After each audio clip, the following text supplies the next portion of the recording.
Bismillahirrahmanirrahim. Assalamualaikum warahmatullahi wabarakatuh. Alhamdulillahirrahmanirrahim. Wa bihi nasta'inu ala umuri dunya waddin wa ala alihi washabihi ajmain. Rabbi syrah li sadri wa yassir li amri wahlul 'uqdatam min lisani yafqahu qawli. Alhamdulillah, pada kesempatan kali ini kita bisa melanjutkan pembahasan tentang yang berkaitan dengan ilmu balaghah, yang mana pada kesempatan kali ini insyaallah kita akan mempelajari tentang ilmu ma'ani. Sebagaimana kita ketahui bahwa dalam ilmu balaghah terdiri dari tiga bagian atau tiga bagian ilmu. Yang pertama dinamakan ilmu ma'ani, yang kedua ilmu bayan, yang ketiga ilmu badi. Dan insyaallah pada kesempatan kali ini kita akan membahas salah satu dari fan ilmu ini, dari pembagian ilmu balaghah ini, yaitu bagian yang pertama tentang ilmu ma'ani. Pada kesempatan yang lalu kita telah membahas pengantar daripada ilmu balaghah, yaitu al-fasahah wal balaghah. Mudah-mudahan kalian masih ingat, dan apabila kalian belum mempelajarinya, sebelum kalian mempelajari tentang ilmu ma'ani tersendiri, sebaiknya kalian pahami dulu apa itu al-fasahah dan apa itu al-balaghah. Baiklah teman-teman, kita mulai saja ilmu ma'ani. Dari ilmu ma'ani ini, yang pertama kita akan membahas tentang at-ta'rif ataupun definisi apa itu ilmu ma'ani. Kemudian yang kedua al-faidah ataupun faidah mempelajari ilmu ma'ani tersendiri. Kemudian yang ketiga yaitu al-wadi ataupun peletak dasar ilmu ma'ani ini. Kemudian yang keempat yaitu al-istimdad ataupun dasar pemikiran ataupun sumber pengambilan daripada ilmu ma'ani ini. Baiklah, selanjutnya yang pertama kita kenali dulu ma'rifatu ilmu ma'ani, ma'rifatu ilmi ma'ani ataupun definisi daripada ilmu ma'ani. Ilmu ma'ani huwa usulun wa qawaidun yu'rafu biha ahwalul kalamil arabi allati yakunu biha mutabiqan li muqtadal hali. Ilmu ma'ani adalah ilmu yang mempelajari tentang bentuk perkataan. Yu'rafu biha ahwalul kalamil arabi, yang mempelajari tentang bentuk perkataan ataupun bentuk ucapan bahasa Arab. Allati yakunu biha mutabiqan li muqtadal hali, yang mana perkataan tersebut ataupun ungkapan tersebut disesuaikan dengan tuntutan situasi dan kondisi. Sekali lagi, bahwa ilmu ma'ani itu adalah ilmu yang mempelajari tentang bentuk perkataan bahasa Arab yang disesuaikan dengan tuntutan situasi dan kondisi. Maka suatu kalimat bisa berbeda-beda bentuknya disesuaikan dengan kondisi ataupun situasi lawan bicara ataupun situasi kondisi pada saat itu. Nanti kita pelajari maksud situasi kondisi di sini seperti apa, insyaallah nanti kita pelajari video selanjutnya ataupun kalau sempat insyaallah pada video ini. Selanjutnya, setelah ma'rifah ataupun definisi daripada ilmu ma'ani, kita harus mengetahui juga faidatu ilmi ma'ani ataupun faidah mempelajari ilmu ma'ani tersebut. Faidah daripada mempelajari ilmu ma'ani di sini ada 3.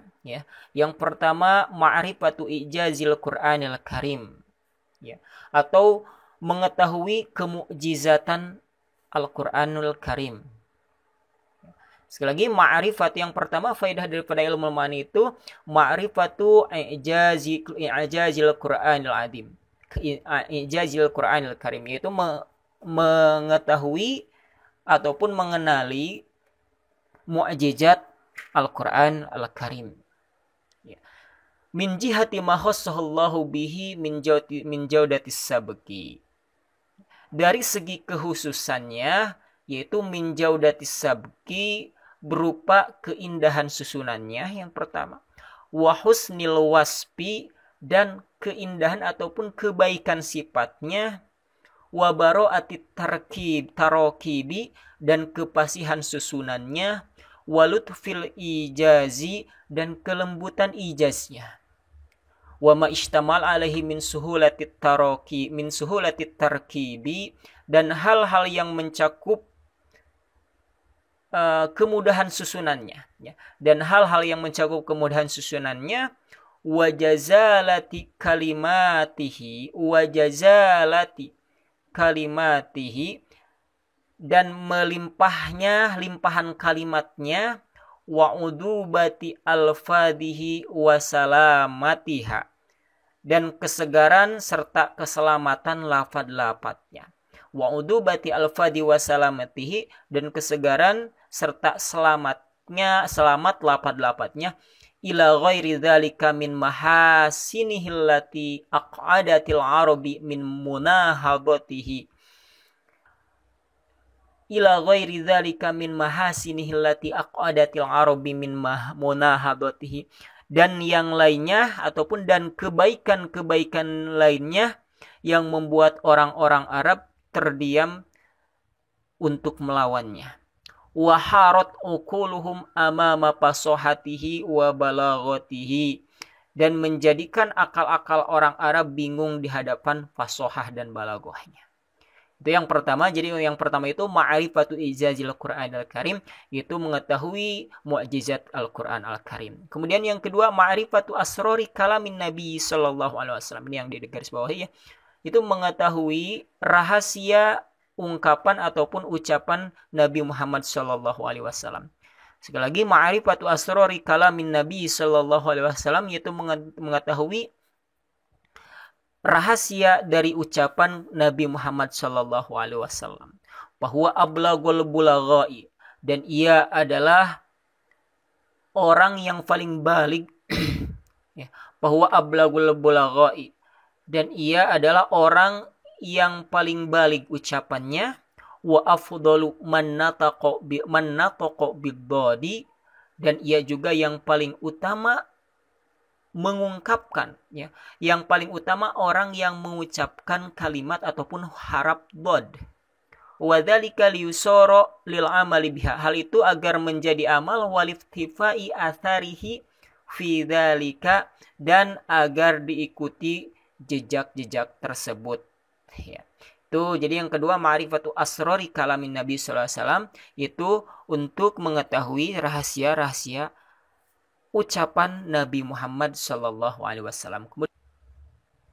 Kemudian yang ketiga, al-wuquf ala asroril balaghati wal fasahati fi mansuri kalamil arabi, ya, yaitu untuk mengetahui ataupun mempelajari rahasia balaghah ataupun fasahah, ya, tentunya dalam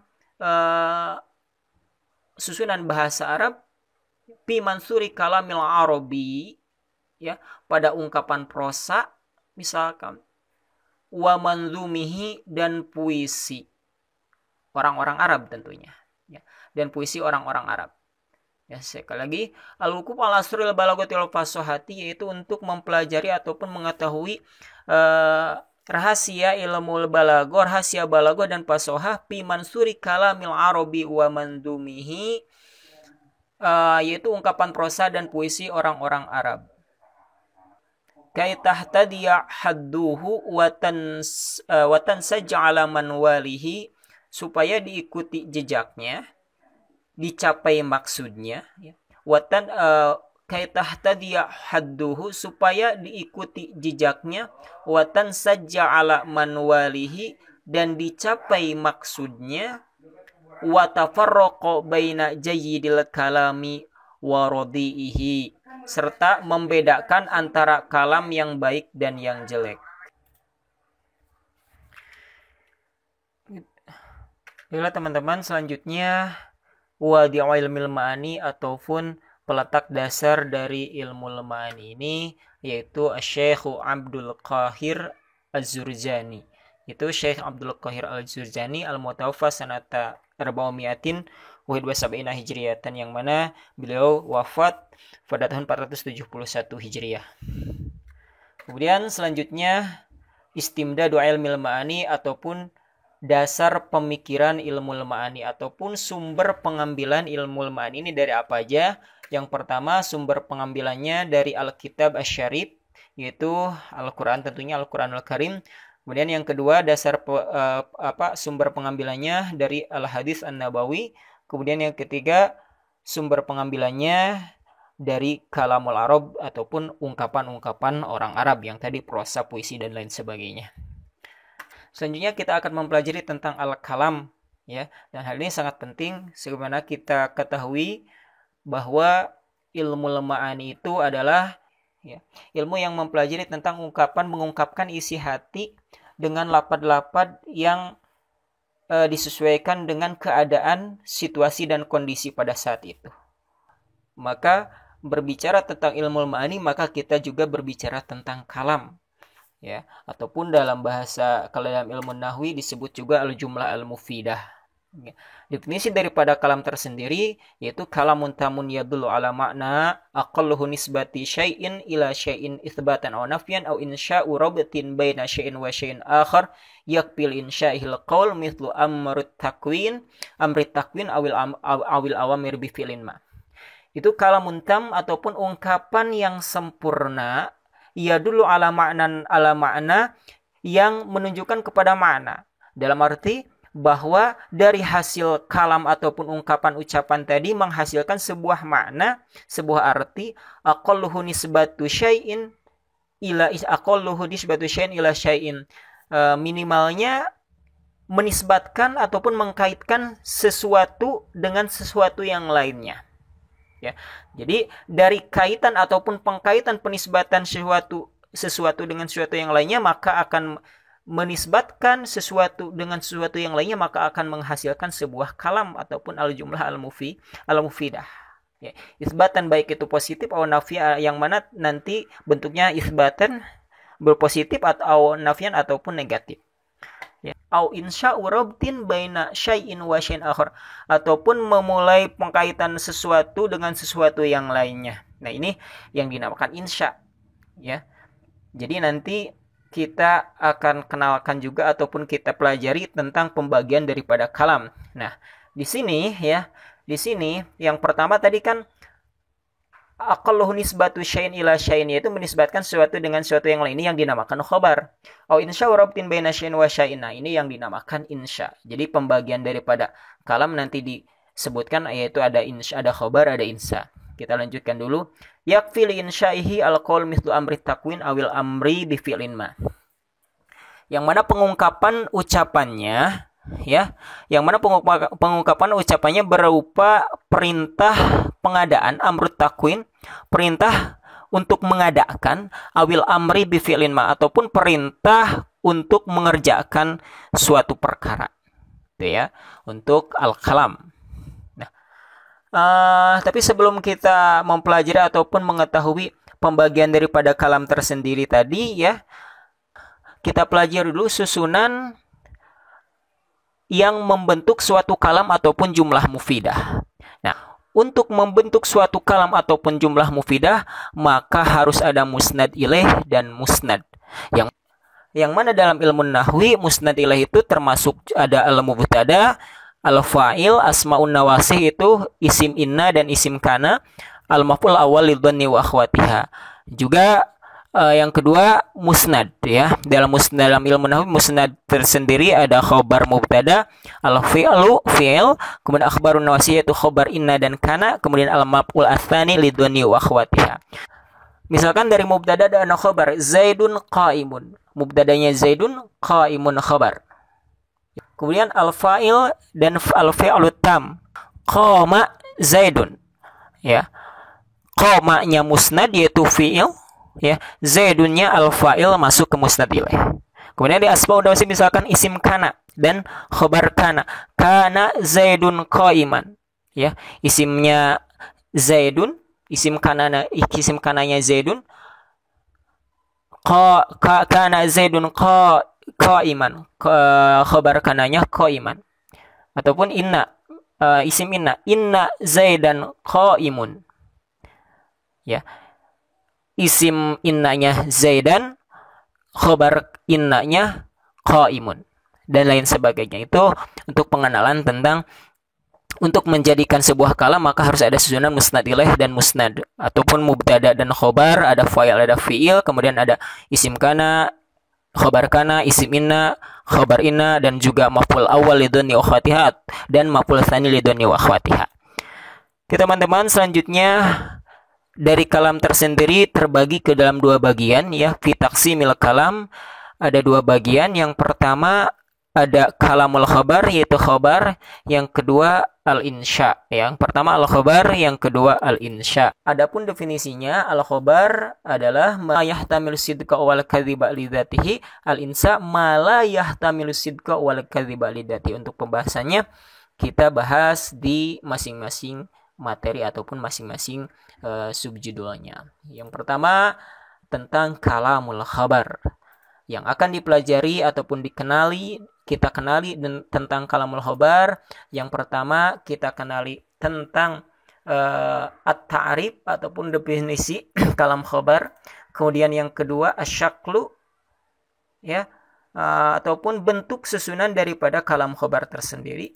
Kemudian yang ketiga al-ghardu, yaitu tujuan ataupun maksud daripada kalam khabar. Ya, baiklah teman-teman. Yang pertama kita kenali tentang ma'rifat ataupun definisi kalam khabar.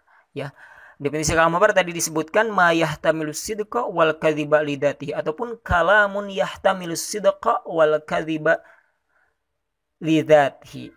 Suatu kata yang mengandung kemungkinan benar atau bohongnya li dzatihi, dengan melihat zatnya, yaitu untuk khabar.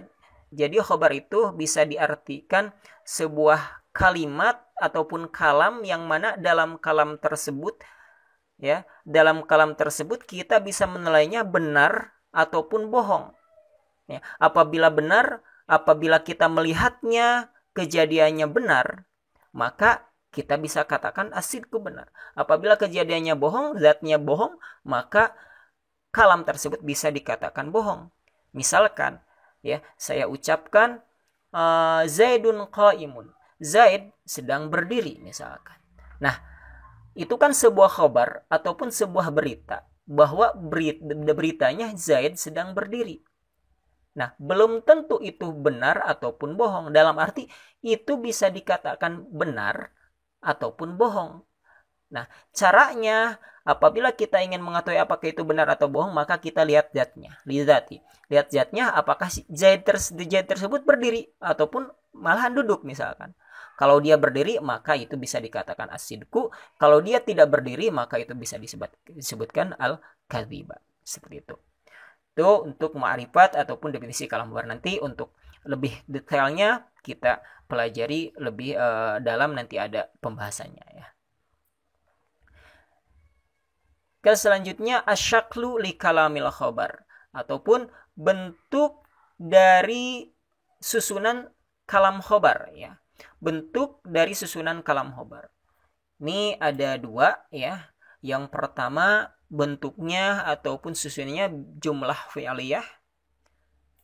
Kemudian yang kedua jumlah ismiyah. Kalau kita pelajari, kita lihat ya, jumlah fi'liyah dalam satu arti dalam bahasa Indonesia. Misalkan kalimatnya jumlah fi'liyahnya qama Zaidun. Jumlah ismiyahnya berarti Zaidun qaimun. Kalau kita artikan dalam bahasa Indonesia, maka artinya sama, Zaid berdiri. Ya, kalau diartikan ke dalam bahasa Indonesia sama artinya Zaid berdiri. Ya, padahal kalau kita setelah mempelajari ilmu nahwi, maka kita akan tahu perbedaan daripada jumlah fi'liyah dan jumlah ismiyah tadi. Ya, kalimat qama Zaidun dan Zaidun qaimun itu tentu beda maksudnya ataupun beda tujuannya, beda bentuknya, gitu ya. Makanya kita di sini akan mempelajari dari jumlah fi'liyah dan jumlah ismiyah dalam ilmu ma'ani ini, kita akan mengetahui faidah daripada jumlah fi'liyah dan jumlah ismiyah ini. Jumlah fi'liyah itu tufidu alal istimrar wal hudus, yaitu sebuah kejadian yang sedang berlangsung. Sedangkan jumlah ismiyah tufidu ala tsabati wal istiqrar, yaitu sebuah faidah untuk menetapkan. Itu tentunya menetapkan apa? Di sini yaitu menetapkan musnad terhadap musnad ilaihnya. Ya, sesuatu yang disandarkan kepada yang sesuatu yang disandarkan kepada sandarannya. Tuh. Ya, kita lihat contohnya biar kita bisa membedakan antara jumlah fi'liyah dan jumlah ismiyah. Contohnya misalkan dalam jumlah fi'liyah tadi saya sebutkan qama Zaidun. Zaid berdiri. Kalau sekarang misalkan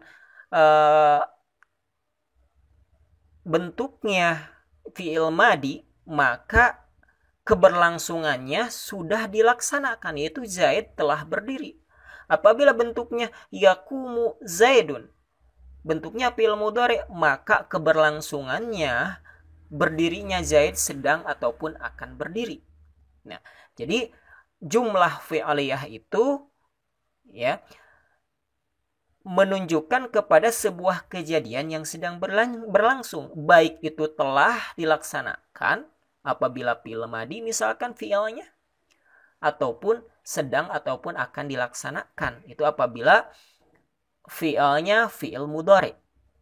Ya, sedangkan jumlah ismiyah itu misalkan Zaidun qaimun. Tadi kan definisinya ataupun faedahnya untuk menetapkan suatu musnad ataupun menetapkan musnad terhadap musnad ilaihnya.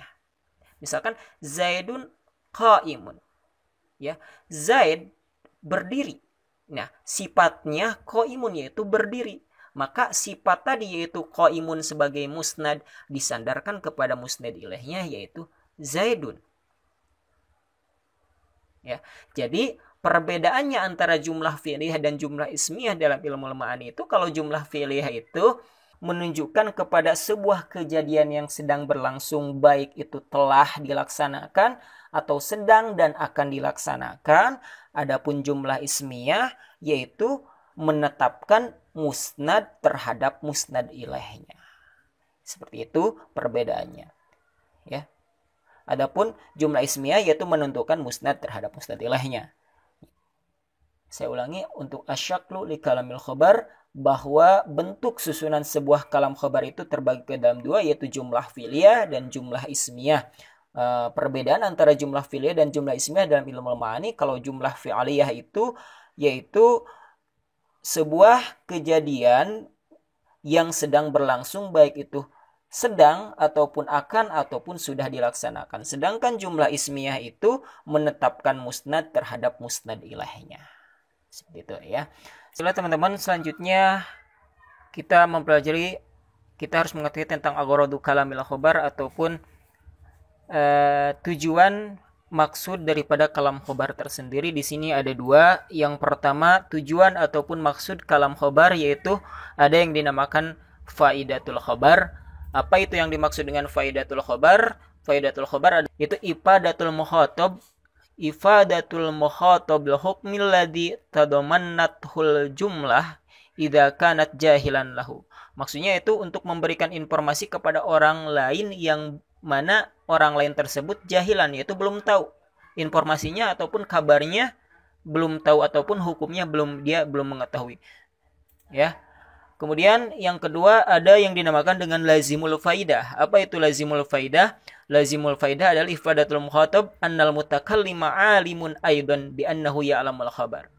Itu maksudnya memberikan faidah ataupun memberikan suatu berita kepada lawan bicara ataupun kepada orang lain, memberikan informasi kepada orang lain yang mana orang lain tersebut sudah tahu beritanya. Dalam arti kita memberitahu kepada orang tersebut bahwa apa yang ia ketahui kita juga mengetahuinya. Ya, kita kasih misalkan contohnya di sini untuk faidatul khabar misalkan. Contohnya wulidan nabiyyu sallallahu alaihi wasallam. Maka kabar tersebut ya disampaikan kepada orang yang benar-benar belum mengetahui kabar bahwa Nabi Muhammad sallallahu alaihi wasallam, maaf di sini wulidan nabiyyu sallallahu alaihi wasallam amul fil misalkan ya. Maaf. Misalkan di sini contohnya wulidan Nabi Muhammad sallallahu alaihi wasallam amul fil.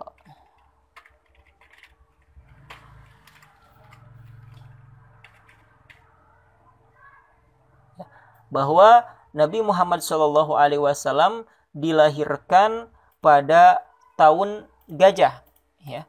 Bahwa Nabi Muhammad sallallahu alaihi wasallam dilahirkan pada tahun gajah. Nah, kabar ini disampaikan kepada orang yang benar-benar belum mengetahui dilahirkan Nabi Muhammad ataupun waktu dilahirkannya Nabi Muhammad SAW.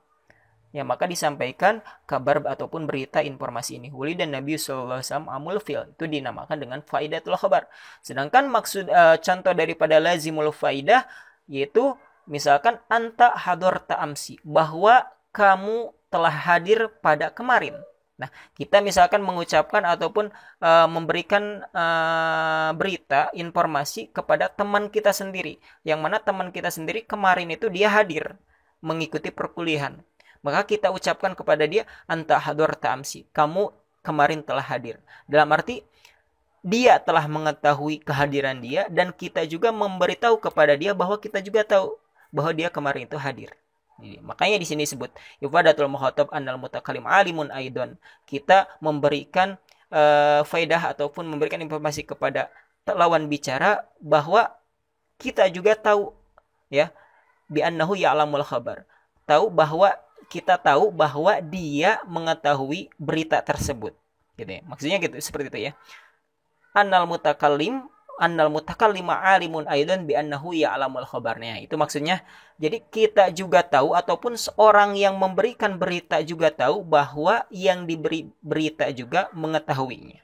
Seperti ini kan, anta hadur ta'amsi, kamu kemarin telah hadir. Nah, kita juga tahu bahwa dia tahu bahwa kemarin kita juga tahu bahwa dia juga hadir pada hari kemarin. Kita juga tahu tentang kehadiran dia pada hari kemarin. Ataupun misalkan contoh lain, misalkan qad nahadta min naumikal yauma mubakkiran, sungguh benar-benar kamu bangkit ataupun telah bangun dari tidurmu ini pagi-pagi sekali. Nah, kita juga tahu bahwa orang yang kita kabari ataupun lawan bicara kita itu telah mengetahui tentang bangunnya ataupun waktu bangunnya pagi-pagi sekali tadi. Ya, makanya kita sampaikan kepada orang tersebut bahwa kamu pada hari ini bangunnya pagi-pagi sekali. Seperti ini, anta hadur ta'amsi, kamu telah hadir pada hari kemarin. Dia juga tak mengetahui bahwa dia telah hadir pada hari kemarin. Jadi perbedaan antara faidatul khabar dan lazimul faidah itu, kalau faidatul khabar itu kita memberitahu kepada orang yang benar-benar jahil, orang yang benar-benar belum mengetahui kabar ataupun berita yang kita sampaikan. Adapun lazimul faidah itu kita memberitahu kepada orang yang sudah tahu tentang kabar yang kita sampaikan. Ya, kita menyampaikan kabar kepada orang yang telah mengetahui kabar yang kita sampaikan. Itu seperti itu perbedaannya ya. Kemudian teman-teman, ada juga aghradu ukhra li kalbil khabar. Tujuan lain ya tidak termasuk yang tadi ya. Tujuan lain daripada kalam khabar itu, yang pertama ada yang namanya al-istirham wal isti'ataf ya. Ataupun al-istirham di sini maksudnya meminta belas kasihan ya, meminta belas kasih. Misalkan dalam Al-Quran ini ataupun doa, misalkan kita berdoa kepada Allah, inni fakirun ila afi rabbi. Dalam ayat Al-Quran kan itu, inni fakirun ila afi rabbi, sungguhnya saya adalah orang yang butuh ampunan Tuhan. Nah, di sana kan bukan cuman kita memberikan berita bahwa kita itu orang yang membutuhkan suatu ampunan, tapi di sana maksudnya membutuhkan ataupun mengharapkan sebuah belas kasihan dari Allah Subhanahu wa taala, sehingga Allah Subhanahu wa taala memberikan ampunan kepada kita. Itu yang maksud dengan al-istirham wal isti'ataf. Jadi mengharapkan ataupun meminta belas kasihan. Kemudian yang kedua ada yang dinamakan tahrikul himmah ataupun memotivasi, memberikan suatu motivasi. Misalkan seorang guru mengatakan kepada murid-muridnya, laisu sawa'an alimun wa jahulun. Ya, tidaklah sama orang yang berilmu dengan orang yang bodoh. Nah, di sana kan itu kabar bahwa orang yang berilmu tidak sama dengan orang yang bodoh. Tapi maksud ataupun tujuan utamanya bukan memberikan kabar bahwa orang berilmu dan orang bodoh itu sama, tidak sama.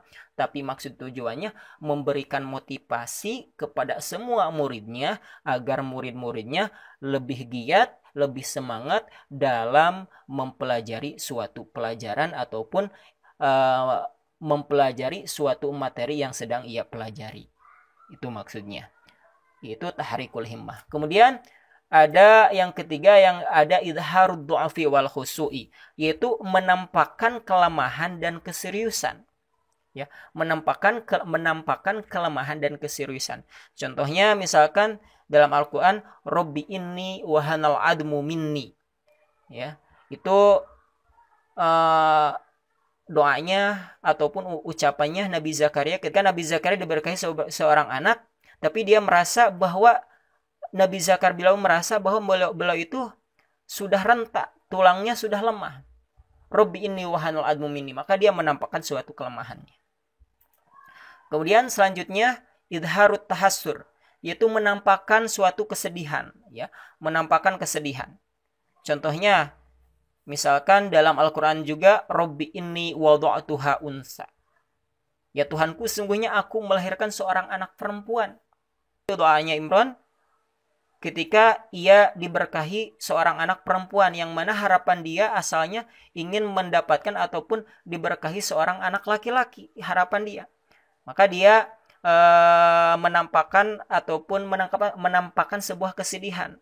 Yang tadi harapannya ingin mendapatkan anak laki-laki, tapi dia diberkahi seorang anak perempuan. Robbi inni wada'tuha unsa, ya Tuhanku, sungguhnya aku melahirkan seorang anak perempuan. Itu idharut tahassur, dinamakan idharut tahassur, yaitu menampakkan sebuah kesedihan. Kemudian selanjutnya idharul farah, yaitu menampakkan kebahagiaan. Contohnya ja'al haqqu wa zahaqal batil, dalam Al-Qur'an ja'al haqqu wa zahaqal batil, yang benar telah datang dan yang batil telah lenyap. Ya, idharul farah. Kemudian yang keenam, ada yang dinamakan at-tawbih ataupun menegur.